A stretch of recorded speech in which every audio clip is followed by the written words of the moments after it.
Are we just witnessing the beginnings of China's downfall? While it was common belief that China would overtake the US in terms of economic power already in this decade, the situation has changed drastically.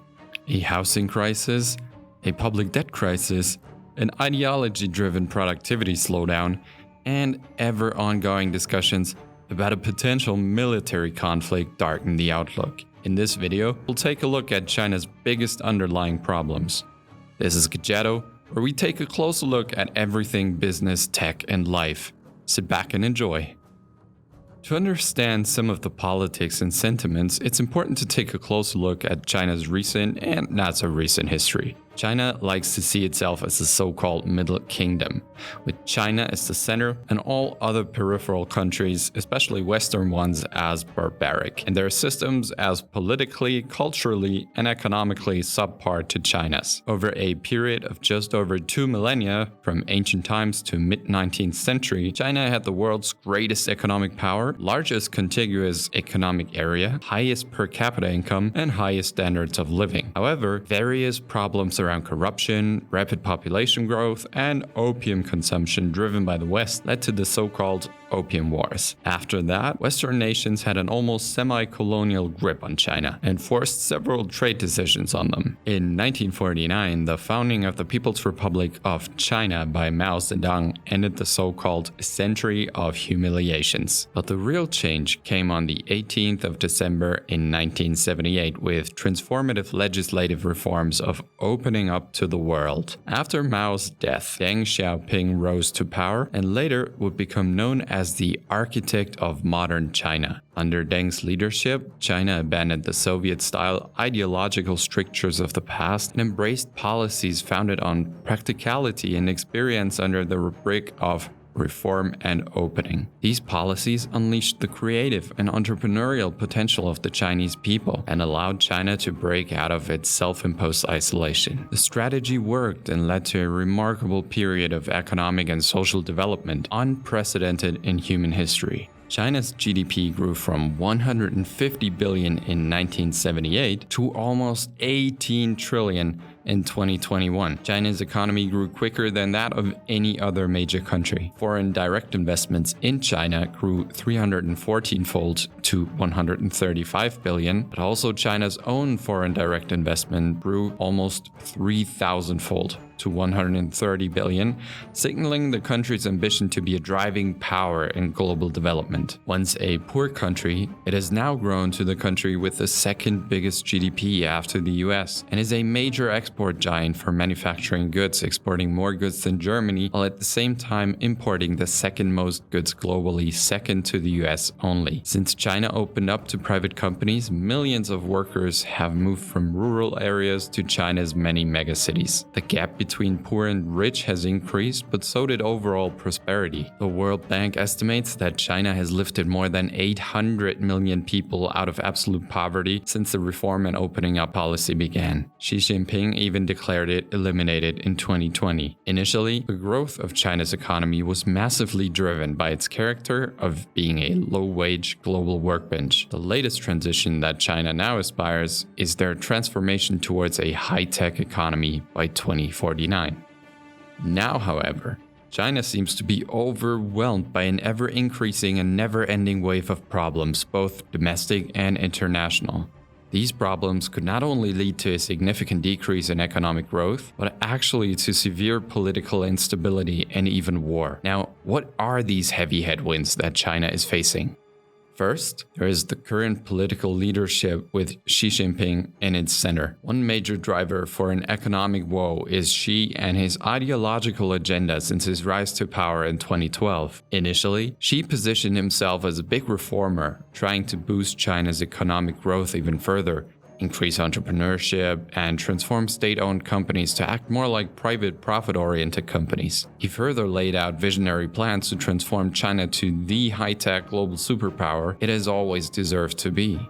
But then, In late 2015 and early 2016, the Shanghai stock market collapsed and decreased in overall stock value by more than 50%, sending out shockwaves to political China and the global economy. Basically, it was the climax of a bubble that burst spectacularly due to a variety of reasons. Loose regulations and even existing regulations were not executed due to fear of the CSRC, the China Securities Regulatory Commission, to upset politics or investors. Speaking of investors, unlike other big economies, retail investors, meaning individual working people, made up 85% of the overall investor base. They heavily borrowed to buy stocks, then at the slightest sign of a price correction, they were under high pressure to sell in order to repay their debt, fueling the vicious cycle even further. Despite several restrictions by the government, it took more than half a year to get things back under control again. This situation was a deep shock to Xi, people close to him say. He saw the extreme lack of control of the situation and its ability to overthrow the entire political stability. After 2016, Xi prioritized state control over the economy, which directly hurts the dynamic private sector, which is the very vehicle that has fueled China's extreme growth. The state bought up big stakes in private companies or even bought them up entirely as they were undisciplined. Beijing did not hesitate to crack down on some of its biggest companies either. Seeing Jack Ma's exceptional rise with Alibaba and Alipay was unparalleled. The iconic business leader was expressing concerns about the country's financial system, and Ma was not seen for weeks after a well-known speech. The government basically demonstrated that no one is bigger than the party. Various regulations hit the tech sector hard, but also other sectors such as the education sector, for example. Xi also increased the government's ambitions in national security activities and its control over the Chinese people. The country's underlying social system simply seems to be going in an opposite direction compared to the economic growth. In 2020, Xi announced to double the size of China's economy by 2035. And to be able to achieve this, China would need to grow by 5% annually over 15 years continually. Today, many economists no longer believe this growth to be achievable. Leading institutes, including the World Bank, expect China's growth to be at around 3% in 2022 and only going back up to 4% the years after. And that is only if China eases up on its zero-COVID policy. In the beginning of the COVID pandemic, China's rigorous lockdowns worked, and the economy quickly recovered from the first dip. But the emergence of the Omicron variant changed all that. In almost every country except China, people are increasingly leading relatively normal lives. The Chinese life sciences industry has not been able to develop a vaccine or an antiviral, but the government also refuses to buy vaccines from other countries. Instead, there were 63 million people in a lockdown in September 2022, and the Chinese policy goes way beyond only health-related impacts. The port of Shanghai, the biggest in the world, has repeatedly been in a full shutdown, causing global supply chain disruptions. China's exports reduced drastically, and youth unemployment increased to now 20%. The zero-COVID policy is again to a high degree an ideological topic, as China's back is against the wall. Easing up on lockdowns or buying foreign vaccines would mean that they had to admit their policies had been wrong, even if sticking to this policy alone shaves more than 1 point off of its GDP. Xi now has served 2 terms already, and despite the precedence of a leadership change after 10 years, Xi was able to consolidate his power enough to have just won his 3rd term.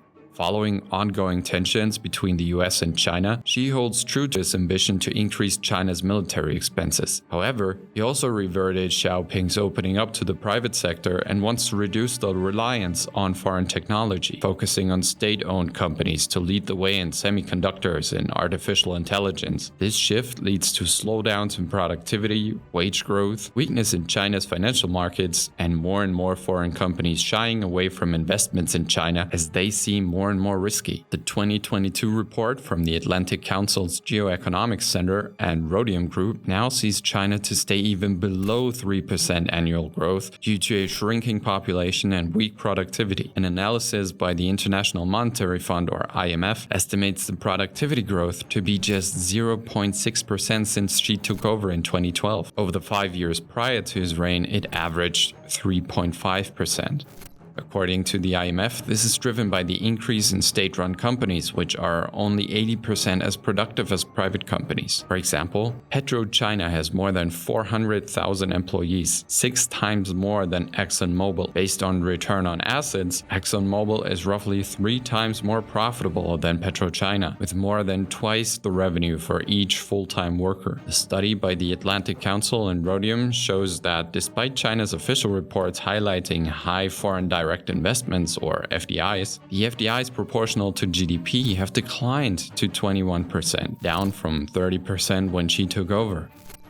Now, let's take a look at another very worrying problem of the country, its housing and property sector. Real estate is the single most important industry in China. But how did this happen? Over the past 40 years, China has seen the biggest migration in human history. In 1978, only 18% of the population lived in cities. Today, it's 64%. To put that into numbers, that is more than 900 million people who live in cities and towns. Construction and its related industries now make up to 30% of China's GDP, as all of these people needed a place to live. However, the seemingly ever-increasing housing market has seen a shocking turmoil over the past 2 years. Due to estimates of Bank of America, more than 9% of housing projects are suspended, affecting 7.4 million people who can't move into the homes they've already paid for. Many are threatening to stop mortgage payments if construction doesn't resume. For many, this unpopular public revolt is their last resort. According to a newer estimate by rating agency S&P, Chinese developers now stop working on 20% of their projects already, with a downside potential of 50%. But what happened that could have possibly shocked this gigantic industry? Until 1979, homes could not be bought or sold. Alongside Deng's opening up policies, this changed drastically.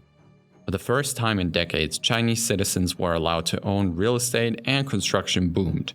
Owning real estate became a culturally essential value, and with a severe surplus in male citizens, a product of China's one-child policy, real estate became a valuable asset when looking for a future wife. Between 1979 and 2021, China built 23 billion square meters of housing, and private developers came to dominate this space. In fact, the total of public housing in China is only about 11%, leaving 89% to private developers. In comparison, Singapore has a ratio of more than 80% public housing, and even capitalist Hong Kong, which has long held a special role in China, has a ratio of about 50% public housing. By the mid-1990s, banks started to offer 20-year mortgages to allow citizens to buy homes they couldn't afford with their savings alone. This happened at the same time as China also introduced a very problematic pre-sale system. Now, in many developed countries, you start to pay the mortgage when you actually move in or collect your keys. In China, it is common to start paying mortgage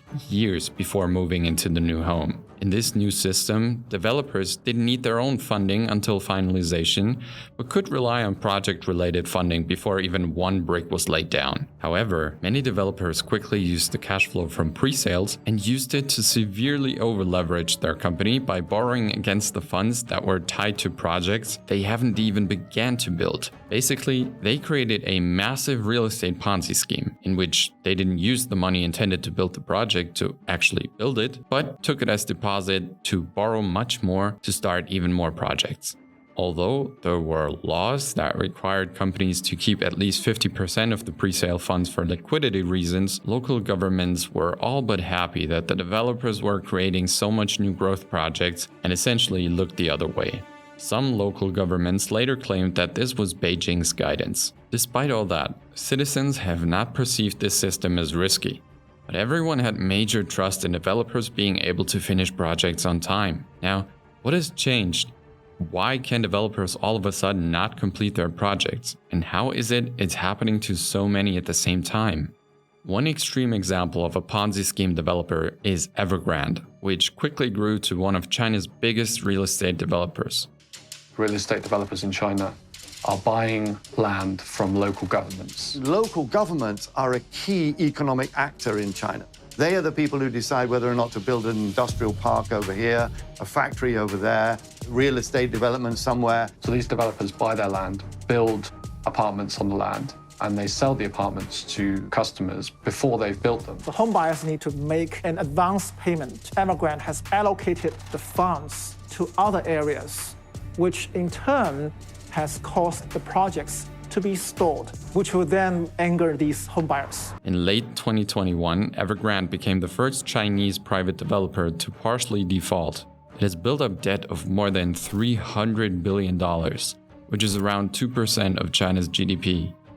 While many thought Evergrande was too big to fail, the Chinese government felt very uncomfortable with the company building up so much debt. In fact, the government has long been worried about ever-rising real estate pricing levels. When purchase restrictions had not led to the desired success, the party introduced a three-point plan to regulate the way in which private developers can act. First, liabilities must not be more than 70% of the company's assets.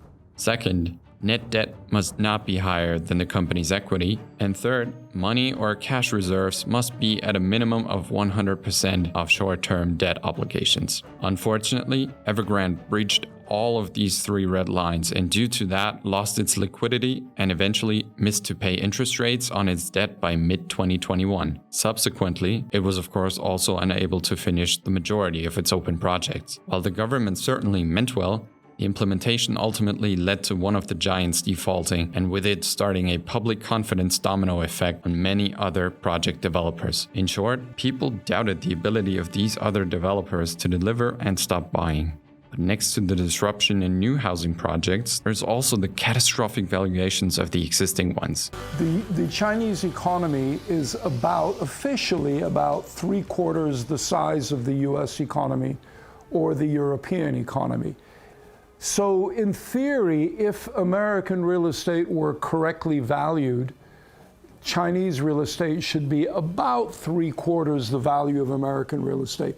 And yet, Chinese real estate is worth more than twice American real estate and more than 3 times European real estate. And that makes no sense at all. That's logically impossible to explain. Why is that so problematic? Overvalued assets always see a correction, but with up to 70% of China's household wealth tied up in real estate, a strong correction will have devastating effects for the average working class retail investor. But it seems the correction is already about to unfold as S&P is forecasting a 35% nationwide drop in real estate sales this year already.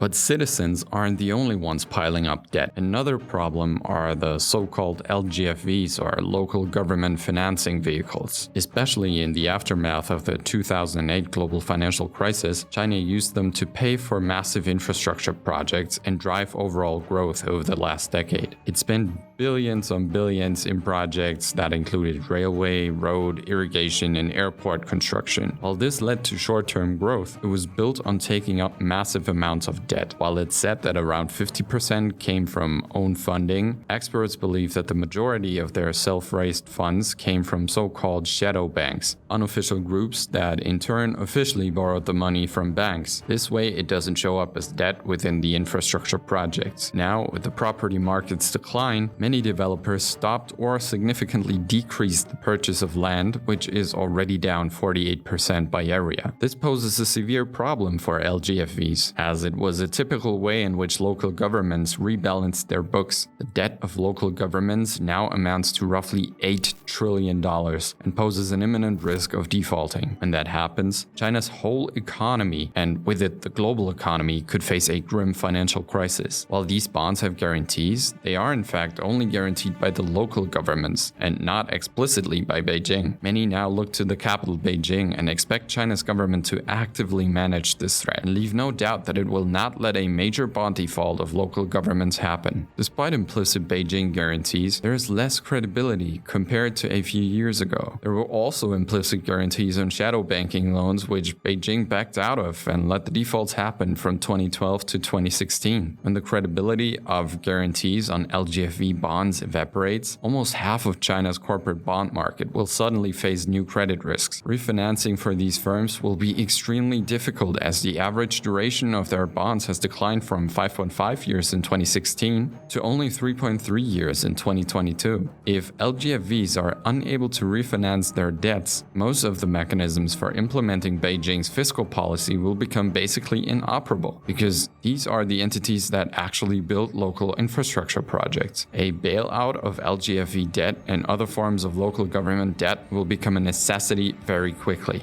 As if all these domestic problems weren't enough, there is a rising new Cold War between the US and China. The latest escalations revolved around China's semiconductor industry and China's ability to use advanced chips for its growing military force. The latest US restrictions against China prevent US companies to send advanced chips and/or chip manufacturing equipment to Chinese facilities. While there are some exceptions for US or ally-owned facilities, this still hits the Chinese industry hard. Although China was able to increase their chip supply in relation to their demand to an overall 26%, which is up 13% from 2017, it's mostly basic chips. In fact, it is Taiwan that produces more than 50% of the world's advanced chips and more than 90% of the most advanced chips. Coincidentally, that aligns with China's and especially Xi's desire to complete the unification of the motherland, meaning to take over Taiwan and integrate it into China. After Democratic House Speaker Nancy Pelosi visited Taiwan's capital in August, which severely upset China, the Chinese military began crossing the median line between Taiwan and Chinese mainland on an almost daily basis. While Xi publicly questions the readiness of its People's Liberation Army, or PLA, the Chinese government is investing the second biggest budget into its military, second only to the US. But with 2 million serving members, it has around 600,000 more than the US military.